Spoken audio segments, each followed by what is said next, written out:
की पक्षाचं काम आहे, पक्ष मोठा करायचा आहे, पक्षाचा विस्तार करायचा आहे, हे ध्येय धोरण प्रत्येक कार्यकर्त्याच्या मनामध्ये असतं. कोणताही राजकीय पक्षाचं जेव्हा आपण काम करतो किंवा कार्याला सुरुवात करतो तेव्हा एक कार्यकर्त्याचं स्वप्न असतं की माझा पक्ष सत्तेमध्ये यावा, माझ्या पक्षाचा नगरसेवक असावेत, माझ्या पक्षाचा नगराध्यक्ष असावेत. ह्या भूमिकेतून प्रत्येक कार्यकर्ता प्रत्येक पक्षामध्ये काम करत असतो. आता कुणाला काय मिळालं, कुणाला काय नाही मिळालं, हा त्या त्या वेळचा तुमच्या परिस्थितीवरचा, तुम्ही केलेल्या कार्याचा, तुमच्यामध्ये असणाऱ्या सर्व गोष्टींच्या बाबीचा तो भाग असतो.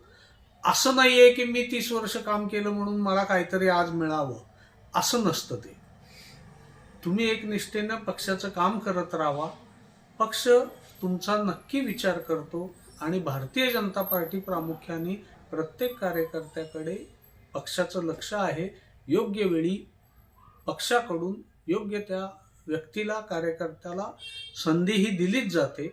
आणि आजची परिस्थिती, आता हे मागच्या 30-35 वर्षातला विषय वेगळा आहे आणि आजचा महत्त्वाचा विषय हा आहे की ज्या पक्षाचं काम मी केलं, ज्या पक्षाच्या स्थापनेपासून म्हणा किंवा नंतरच्या काळात विद्यार्थी परिषदेनंतर मग आम्ही युवा मोर्चाचं काम केलं आणि मग भाजपचं काम केलं आणि शेवटी मी शहराचा संघटन सरचिटणीस म्हणून काम पाहत होतो 2016 पर्यंत.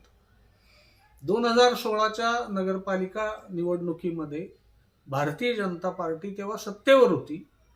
सत्तेत असताना आमची आणि परिचारक साहेबांची युती होती. त्यावेळी परिचारक साहेबांनी आम्हाला 5 जागा दिल्या आणि त्यांची तीर्थक्षेत्र आघाडीला बाकीच्या जागा त्यांनी लढवल्या. शहर विकास आघाडीमध्ये त्यांनी बाकीच्या जागा लढवल्या.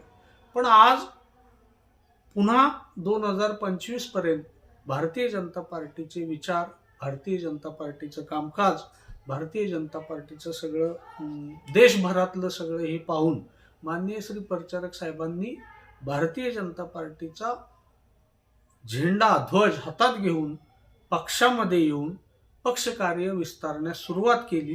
आणि 2016 पासून आज 2025 साली जे 16ला आम्हाला 5 जागा भारतीय जनता पक्षाच्या चिन्हावर लढवल्या गेल्या होत्या, त्याच आज 4 जागा त्यांनी त्यांच्या आघाडीकडे ठेवून बाकी सर्व जागा आणि नगराध्यक्ष पदासहित भारतीय जनता पक्षाचं कमळ चिन्ह घेऊन परिचारक साहेबांच्या नेतृत्वाखाली आमचा पक्ष आज निवडणूक लढवतोय.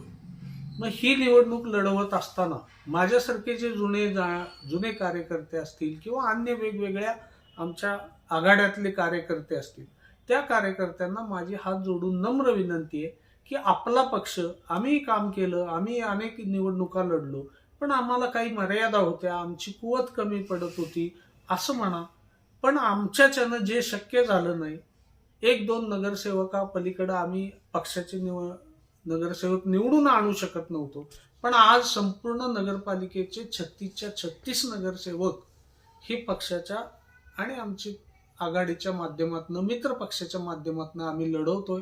आणि मला खात्री आहे निश्चितपणे भारतीय जनता पार्टीची नगरपालिकेमध्ये सत्ता येईल.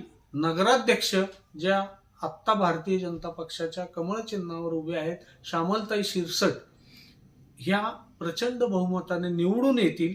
आणि ह्या निवडणूक प्रक्रियेमध्ये माझी ह्या सर्व आमच्या कार्यकर्त्यांना, आमच्या जुन्या नव्या सगळ्यांना असं आव्हान आहे की जर परिचारक साहेब एवढ्या मोठ्या प्रमाणावर आपला पक्ष वाढत असेल तर त्यांच्या खांद्याला खांदा लावून, त्यांच्या मागे उभे राहून त्यांच्याबरोबर काम करणं ही काळाची गरज आहे. त्यांचं नेतृत्व मान्य करून त्यांच्या नेतृत्वामध्ये पक्षाला सोन्याचे दिवस आलेत असं समजा. कारण मी जेव्हा स्वप्न बघत होतो की माझ्या पक्षाचा नगरपालिकेमध्ये सत्ता असावी, ती आज माझं स्वप्न पूर्ण होण्याची कुठेतरी संपूर्ण मला खात्री वाटते. आणि म्हणून या खात्रीसाठी माननीय श्री प्रशांतरावजी परिचारक यांच्या नेतृत्वाखाली भारतीय जनता पक्षाच्या सर्व उमेदवारांना, आमच्या पक्षाच्या नगराध्यक्षपदाच्या उमेदवार श्यामलताई शिरसटताई यांना प्रचंड बहुमताने निवडून द्यावे असं मी पुन्हा एकदा सर्वांना आवाहन करतो. जय हिंद, जय भारत.